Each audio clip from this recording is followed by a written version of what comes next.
Okay, so we've all been there, right? You're trying to practice your English. Maybe you walk into this really cool cafe, Mm. and the moment comes, the waiter asks, "What can I get for you?" And well, your mind just goes blank. Yeah, total freeze. And you end up saying the quickest thing, the direct translation, like, "Give me a sandwich." Oof, yeah. You see that little flicker in their eyes? Exactly. The whole vibe just kind of flatlines. It really does. Yeah. And it's that gap, isn't it, between just, get the words out and actually sounding, well, natural and polite in that culture. Right. You got your sandwich, maybe, but it felt awkward. You communicated the basic need, yeah, but missed the cultural layer. In English, especially in service situations like restaurants or cafes, being a bit indirect is often actually the most effective way. It sounds counterintuitive, but it smooths things over. It really does. It shows respect for the interaction. So that's exactly what we're doing in this deep dive. We want to get into the real language of ordering food, not just vocabulary lists, but the actual phrases, the politeness stuff you need. The structures. Yeah, the structure. So you can walk into any English-speaking place, restaurant, cafe, whatever, and feel totally confident. We're ditching "give me" for something much smoother. Absolutely. Yeah. And we're going to cover the whole experience, really, start to finish. So you feel prepared from the second you walk in the door right up until you leave. Okay, so what's the plan? We've broken it down into four main parts, four key moments, you could say. Makes sense. First, just getting in the door, how to ask for a table or find a seat politely. Okay, step one. Second, the big one, ordering the actual food, getting what you want without sounding, well, demanding. Avoiding the "give me" trap. Exactly. Third, what happens after you've ordered? Asking for something extra, or maybe if something isn't quite right. Ah, the follow-up requests. Important. Very. And finally, fourth, wrapping it all up, how to ask for the bill or the check and end the meal nicely. Perfect. Covers everything. Let's dive in. Right. Part one then. Walking in, getting seated. Let's start with the typical restaurant, maybe a bit more formal. You need a table. Yeah, this is usually pretty straightforward, but politeness is key right from the start. It's about being clear and polite. So, notes just wandering in and pointing. Probably not ideal. You want to state what you need and for how many people. The classic, super effective way is just, "Hi, table for one, please." Or if there's more of you. "Hi, table for two, please." Or, "Good evening, table for four, please." Just that simple structure. Direct, but that please makes all the difference. Got it. Simple, polite, effective for a restaurant. But what about, say, a busy coffee shop? Maybe one where you're supposed to find your own seat, but it's packed. Ah, good question.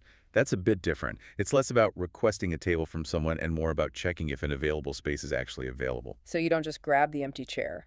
Well, you could, but the politer way, the more natural way, is to ask.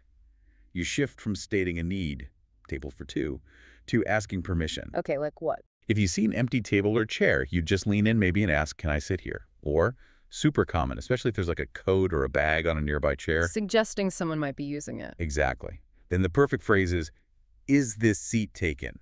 Is this seat taken? Okay, I like that. It sounds friendly, considerate. It acknowledges the shared space. That's really a big part of sounding like a native speaker in these situations, just showing that bit of awareness. That whole idea of asking permission, even for something small like a seat, seems really important in English politeness. It absolutely is. It sets the tone. Yeah. And that politeness, that idea of asking rather than telling, brings us right into part two, placing the actual order. Okay, the main event. And this is where, as you said, people often stumble if they're just translating directly. That functional approach can really backfire. Right. We need to tackle the biggest mistake head on. Let's just say it again. Avoid "give me" when you order food. Please. Yes, just erase it from your ordering vocabulary. We get why learners use it. It feels direct. It works in other languages maybe. But in English, in a service context. It just sounds abrupt, maybe even rude. It implies impatience, like you're ordering someone around, not making a request. So how do we fix it? What's the alternative? The magic trick is using what linguists sometimes call modal verbs. These are words like can, could, would, may. They soften the request. How do they do that? They basically turn a direct command into more of a polite question or a statement of preference. It makes it sound less like an order and more like, well, a request. So instead of burger, now it's more like, is a burger a possibility for me? But, faster. Exactly. Much faster and smoother. And there are really three core structures you absolutely need to know. They all use this softening technique. Okay, let's hear them. The replacements for give me. Number one, probably the most common, can I have? So can I have a burger, please? Simple, direct enough, but polite. Can I have? Got it. Number two, uses would. It's expressing a preference. I'd like a sandwich, please. Ah, using the contraction I'd like. Yes. Using I'd like instead of I would like sounds much more natural and fluent in conversation. Very common. Okay, so can I have and I'd like. What's the third? The third often feels just a touch more formal or maybe extra polite. Could I get? So, could I get a coffee, please? Could I get? Right. Similar to can I have, but maybe slightly softer. Exactly. All three can I have, I'd like, could I get are perfect. Yeah. And always, always add that please at the end. Indispensable. Okay, those three structures are gold. But what if the order is more complicated? It's not always just one burger, please. That's a great point. Orders often involve more detail, right? Maybe asking about ingredients or wanting to change something. Yeah, like allergies, that's super important. How do you handle that politely, but also very clearly? Right. For allergies or strong dietary needs, you need clarity and politeness. It's Yeah. about safety. You don't demand, you inquire. Frame it as a question. So not, is there nuts in this? Well, you could, but better is something like, excuse me, does this dish contain nuts? I have an allergy. Using, excuse me, gets attention politely, and phrasing it as, does this dish contain, is less accusatory than, are there nuts? Okay, that makes sense. What about wanting to change something? Like, I want the salad, but I really don't like the dressing it comes with. Modifications or substitutions. Again, think soft request, not demand. You're asking if it's possible. So not change the dressing. Definitely not. Instead, try. Could I get the salad, please, but could I swap the balsamic dressing for the vinaigrette? Or maybe, would it be possible to get fries instead of the salad with that? Asking, could I swap, or would it be possible? It puts the power back with them a bit, makes it collaborative. Precisely. It acknowledges it might be an extra step for them. It's much smoother. Okay, great tips for complex orders. And what if you're just stuck? Too many options, you can't decide. The classic menu paralysis. This is a fantastic phrase for that. What do you recommend? Simple but effective. Totally. It does two things. What? Saves you time, and it actually invites a bit of connection with the server. You're valuing their expertise. And they might say, Something like, oh, the chicken pasta is very popular today. Or, well, if you like fish, the grilled salmon is excellent. It gives you an easy way forward. okay, brilliant. We've navigated the complex order using could I get, I'd like, maybe ask for a recommendation. The food arrives. Now part 3. Asking for something extra, or maybe dealing with a mistake. Right. The meal's in progress. Politeness still counts. Maybe even more so if there's a slight issue. So needing something simple first, like more water, or maybe you dropped a fork. Easy peasy. Stick with the structures we already know. Catch their eye politely and use, excuse me, can I have some water, please? Or could I get another fork, please? Same polite request. Can I have, could I get? Exactly. Muscle memory by now. Yeah. But the real test, the tricky one, is if there's a mistake with the order. Ooh, yeah. That can feel awkward. You don't want to seem like you're complaining aggressively. Absolutely not. This is a delicate moment. Yeah. You need to signal the problem without being confrontational. Saying, this is wrong is not the way. So what is the way? How do you flag it gently? The key is to soften it. Maybe even imply you might be the one mistaken, even if you're sure you're right. It diffuses tension immediately. So you kind of take the blame, almost? Not exactly take the blame, but you frame it softly.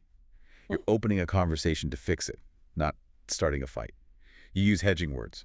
Okay, give me the magic phrase. What should it sound like? Something like, excuse me, I think there might be a small mistake. See, I think might be small mistake. It minimizes the issue right away. Okay. Excuse me, I think there might be a small mistake. And then... Then state the facts calmly. I believe I ordered the fish, but this looks like the chicken. Using I believe, again, softens it. Or for something subjective, like how a steak is cooked. Yeah. I'm sorry to bother you, but I asked for medium rare, and this seems a little bit overdone. Again, I'm sorry. Seems a little bit. It's gentle observation. Wow, okay. That's a really different approach than just saying, this steak is overcooked. Huge difference. It allows the server to respond helpfully without getting defensive. You're inviting them to solve the problem with you. It's collaborative, not accusatory.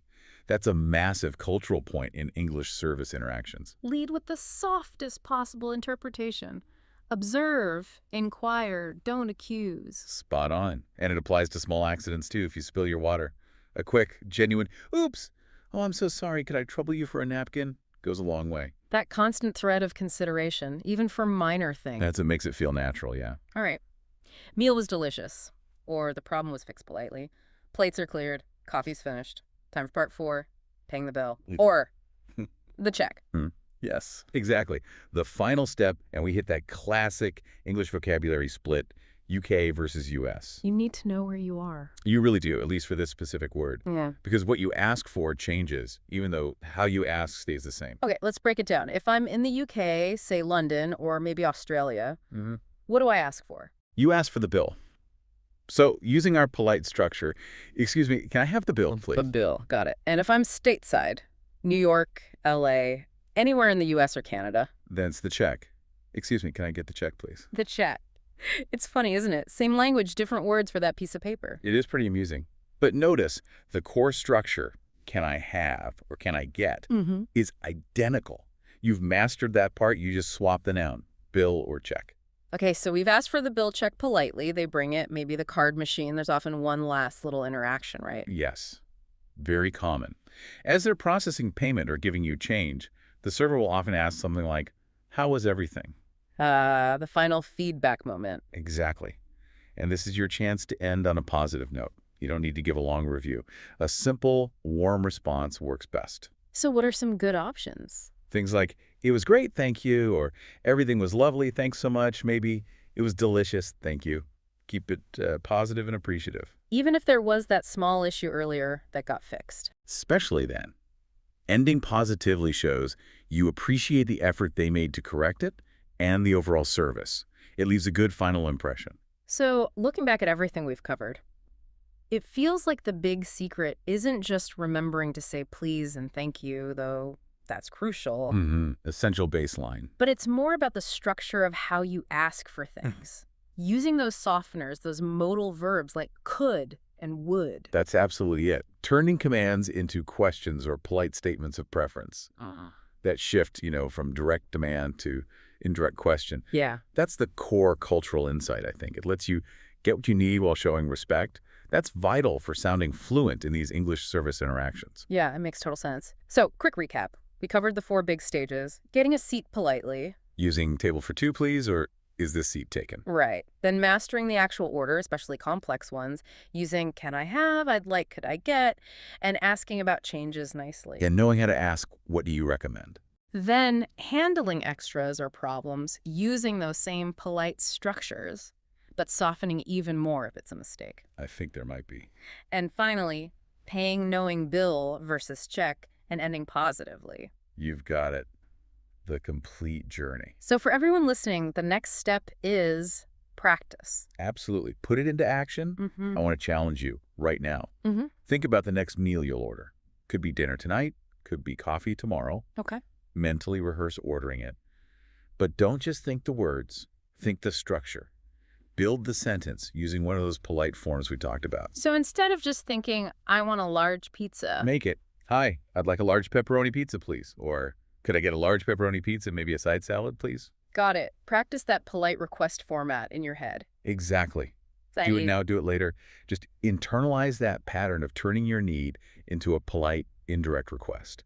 If you do that, that little moment of panic when the waiter approaches, it'll start to disappear. And you'll sound much more natural, much more confident. Effortlessly natural. And that skill, that ability to communicate politely and perhaps a little indirectly, well, that's really a hallmark of fluent, natural-sounding English conversation, isn't it?